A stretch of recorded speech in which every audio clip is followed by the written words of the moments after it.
Baik, apabila dirahmati Allah. Di dalam Al-Quran, Dajjal tidak disebut secara eksplisit. La yuzkaru Dajjal qat'an fil Quran. Dajjal tidak disebut secara qat'i di dalam Al-Quran. Kenapa? Yang namanya fitnah tidak disebut secara qat'i. Adapun dibahas secara detail itu di dalam hadis. Maka posisinya sama kuatnya dengan Quran. Karena fungsi hadis terhadap Quran itu ada 3. Yang pertama, bayan ta'kid.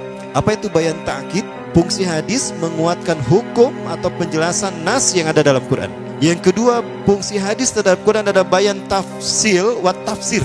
Bayan tafsir artinya menjelaskan apa yang ada dalam Quran. Sesuatu yang tidak dibahas secara mendetail dalam Quran dibahas secara detail di dalam hadis. Bahkan dirinci oleh hadis tafsil.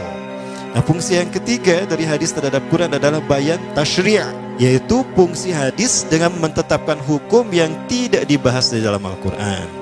Nah, di dalam Al-Quran ada beberapa ayat yang menurut para ulama ini terkait dengan Dajjal. Nah, peristiwanya adalah terkait dengan peristiwa Nabi Musa dan Samiri. Ya. Nah, di dalam Quran surah Toha disebutkan di dalam beberapa ayat. Yang pertama ayat dan 84. A'udzubillahi minasyaitonirrajim. Wa ma ajalaka an qaumika ya Musa. Dan apakah yang membuat engkau tergesa-gesa meninggalkan kaummu hai Musa? Ketika ada 10 perintah Allah yang akan diterima oleh Nabi Musa yang kemudian disebut dengan Ten Commandment oleh orang-orang barat, Nabi Musa meninggalkan kaumnya Bani Israel ya di belakang bersama Nabi Harun. Nabi Musa tergesa-gesa karena Nabi Musa ingin segera mendapatkan perintah Allah. Maka Nabi Musa menjawab, qalahum ulai ala athari. Mereka ada di belakangku ya Allah. Wa ajiltu ilaika rabbi litardo, dan aku menyegerakan diri padamu ya Allah agar kau ridho kepadaku. Aku ingin segera memenuhi perintah. Nah, itu yang dijawab oleh Nabi Musa. Maka Allah kemudian menerangkan kepada Nabi Musa. Nah, ini ayat 2 ayat yang berikutnya. Qala, Allah berfirman, fa inna qad fatanna qaumaka min ba'dika wa adallahumus samiri. Fa inna, maka sesungguhnya kami qad fatanna telah menguji kaummu hai Musa. Min ba'dika, setelah engkau tinggalkan, wa adallahumus samiri, dan mereka disesatkan oleh Samiri.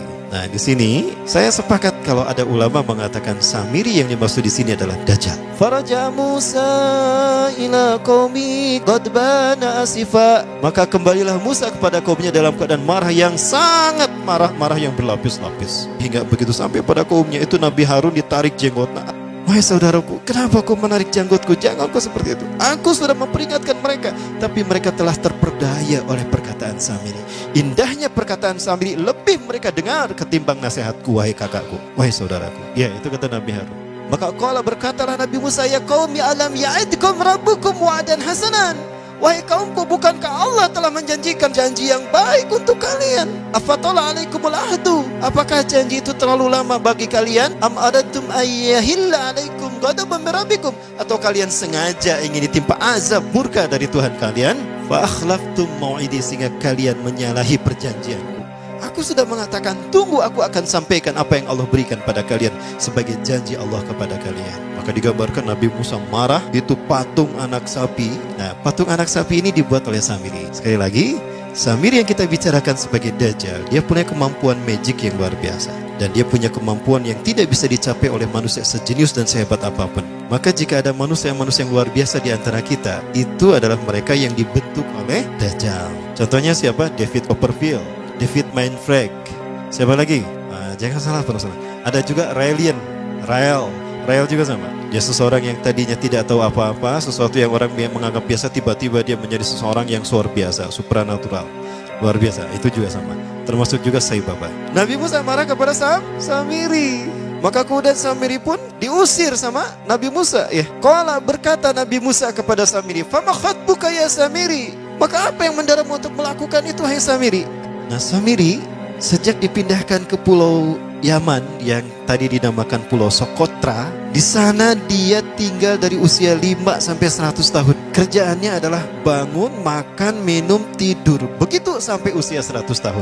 Ya, dia tidak melakukan aktivitas lain. Ketika dia bangun, malaikat Jibril sudah menyiapkan makanan dan minuman di sampingnya. Dimakan dia. Nah, sampai usia 100 tahun baru dia melek, baru dia sadar, memikirkan tentang dirinya. Allah, di mana saya?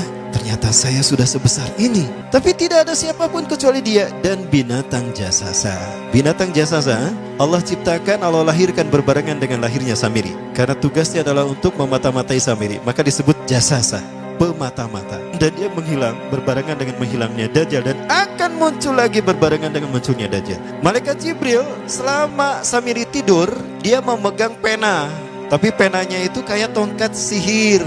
Nah, dia punya tongkat. Nah, tongkat itu sebetulnya adalah pena yang digunakan Malaikat Jibril menuliskan beberapa panel prasasti yang isinya adalah pelajaran akidah tauhid untuk Samiri. Pena inilah yang kemudian diambil oleh Samiri. Dengan pena inilah dia mampu melakukan apa yang dia inginkan. Dan dengan pena itulah dia membuat patung anak sapi. Bagaimana caranya?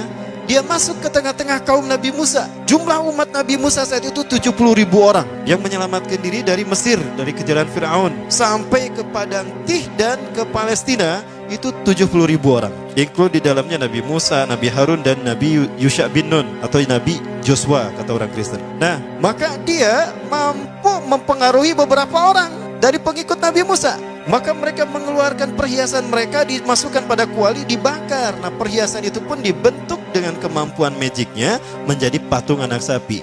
Jin masuk ke dalam patung anak sapi itu dan berkata, "Aku Tuhannya Musa, dan Musa telah lupa." Maka sujudlah mereka kepada patung tadi. Maka bertanya Nabi Musa, "Wa ma khatbuka ya Samiri?" Apa yang membuat kamu mendorongmu melakukan hal itu, hai Samiri? Kamu menyesatkan kaumku dan menyembah patung yang kau buat itu. Ya, patungnya diambilkan sama Nabi Musa, dihancurkan. Udah pecah, pecahannya diambil, dibakar. Ya, dibakar, kemudian dibuang ke Laut Merah. Qala, berkatalah Samiri, basartu bimalam yubsiru, bimalam yabsuru. Aku mengetahui apa yang tidak mereka tahu. Aku melihat apa yang tidak mampu mereka pandang, mereka lihat bihi dengannya. Fagbatu qabdatan bin atharir rasul, maka aku mengambil sesuatu dari bekas sang utusan. Ar-Rasul di sini maksudnya Malaikat Jibril. Asari ini adalah bekas Malaikat Jibril, yaitu pena tadi. Ya, menurut ahli tafsir, fanabastuha wa kadzalika sawwalat li nafsi. Aku mengambil segenggam dari jejak Rasul itu dan aku melemparkannya, dan demikianlah nafsuku membujuknya. Dengan pena tadi dia ambil tanah yang menjadi jejak Nabi Malaikat Jibril. Malaikat Jibril jejaknya diambil, dimasukkan ke kuali, maka dibentuk dengan kemampuan, dengan keinginan dia melalui pena tadi. Maka kemudian apa yang terjadi? Nah, ini kata Nabi Musa. Qala, Nabi Musa berkata, "Fadhhab, pergi kamu. Fa inna laka fil hayati an taqula la misasa." Sesungguhnya hakmu di dalam kehidupan dunia ini adalah la misasa. Jangan kau sentuh aku. Artinya, jangan ada yang berani menyentuh aku. Karena sekali menyentuh aku, kata, maka dia akan terkena oleh sihirku. Maksudnya, pergilah, tinggalkan aku. Biarkan aku berbebas semaunya. Itu kata si Samiri. Wa inna laka mau'idan lan tukhlafah. Sesungguhnya engkau akan mendapatkan janji Allah yang tidak akan pernah terselisih. Artinya janji Allah itu pasti terjadi atas dirimu. Wangzur ila ilahika, maka lihatlah Tuhanmu yang kamu tetap menyembahnya. Alladzi talta zalta alaihi akifan lanuharriqannahu thumma lanahsifannahu fil yammi nafsan. Tuhan yang kau sebut tadi, yang tetap tadi kau puja-puja, akan saya hancurkan dan akan saya bakar dan akan saya buang ke lautan. Itu kata Nabi Musa. Nah, kemudian apa yang terjadi? Nabi Musa hanya mengusir si Samiri, tidak membunuhnya. Sementara kaum Nabi Musa yang menyembah patung anak sapi ini harus bertobat, dan taubatnya dibunuh oleh orang yang beriman. Yang tidak menyembah patung anak sapi jumlahnya ribuan. Maka mereka yang menyembah patung anak sapi karena disesatkan Samiri ini dalam keadaan berunduk begini untuk dipenggal kepalanya. Yang masih hidup mereka enggak mau dipenggal, maka melawan, maka terjadilah perang dengan sesama umat Nabi Musa.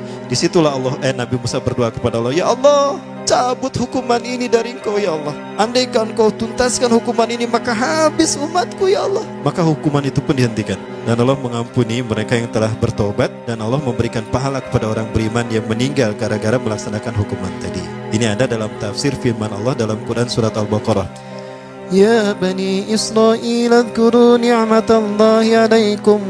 Gimana terusnya? Fatubu ila barikum faktulu anfusakum. Al-ayat. Nah itu kalimat faktulu anfusakum. Ayat ini dikeluarkan ketika Nabi Musa berfirman, "Bertaubatlah kalian kepada Tuhan yang menciptakan kalian dan bunuhlah diri kalian sendiri." Maksudnya, bunuhlah mereka yang menyembah patung anak sapi tadi. Coba, yang menyembah patung anak sapi gara-gara disesatkan Samiri dibunuh taubatnya, Samirinya tidak dibunuh, tapi cuma diusir. Jika ada orang yang ingin mengganggu, katakan, "La misasa, jangan kau sentuh aku." Kenapa diusir tidak dibunuh? Karena yang membunuhnya adalah Nabi Isa alaihi salam di akhir zaman. Maka sejak saat itulah Samiri mengembara dari satu negeri ke negeri yang lain. Maka bertemulah dengan para nabi sesudah Nabi Musa, hatta dengan Nabi Isa alaihissalam sendiri. Dan dia berganti-ganti nama, berganti-ganti kostum. Nah, di zaman Nabi Isa alaihissalam dia berganti nama menjadi Yudas Iskariot.